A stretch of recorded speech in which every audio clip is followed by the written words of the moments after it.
Txitxarri, haupa lasarte horia! Txarri!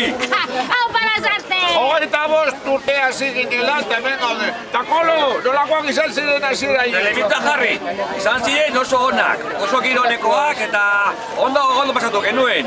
Bai. Olentzero ez zai goten ginen eta beti egiten genituen gauzak. Orduan euskara gutxi entzuten zan kalean. Gaur egun gehiago poliki, kantatu, zantzertia, kantza eginez, denetarik.